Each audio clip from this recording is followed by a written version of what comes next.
டெல்லியில் இருக்கக்கூடிய ஷாஹின் பாக் என்கின்ற பகுதியில் காலனி இருக்கக்கூடிய கடையில் பயங்கர தீ விபத்து நேரிட்டிருக்கிறது. 8 தீயணைப்பு வாகனங்களில் அந்த பகுதிக்கு வந்த தீயணைப்பு வீரர்கள் தீயை அணைக்கும் பணியில் மும்முரமாக ஈடுபட்டு வருகிறார்கள். நல்வாய்ப்பாக இங்கிருந்து கடையில் பணி செய்து கொண்டிருந்த ஊழியர்கள் அனைவரும் வெளியேற்றப்பட்டதன் காரணமாக உயிரிழப்பு ஏதும் இல்லை என்று தற்போதைய தகவலாக வந்திருக்கிறது. முதற்கட்ட தகவல், ஊழியர்கள் அனைவரும் வெளியேறிய நிலையில் தீயை அணைக்கும் பணி மும்முரமாக நடைபெற்று வருகிறது. தீயணைப்பிற்கான காரணம் குறித்து பல்வேறு கோணங்களில் விசாரணை நடைபெற்று வருகிறது.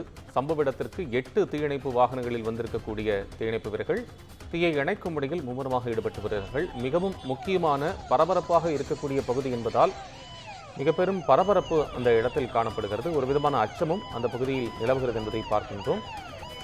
என்ன காரணத்தினால் இந்த தீ விபத்து நேரிட்டிருக்கு என்பது தொடர்பான விவரங்கள் இன்னும் வெளியாகவில்லை. ஆனால் தற்போதைய சூழலில் 8 தீயணைப்பு வாகனங்களில் வந்த வீரர்கள் தீயை அணைத்து வருகின்றனர்.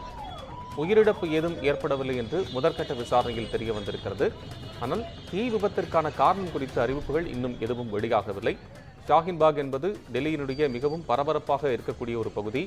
அங்கிருக்கக்கூடிய ஒரு கடையில் இதுபோன்ற தீ விபத்து ஏற்பட்டிருப்பது பகுதி மக்களிடையே சற்று அச்சத்தை ஏற்படுத்தி இருக்கிறது. தீ கட்டுக்குள் கொண்டு வரப்படுவதாக தற்போதைய தகவல்கள் தெரிவிக்கின்றன.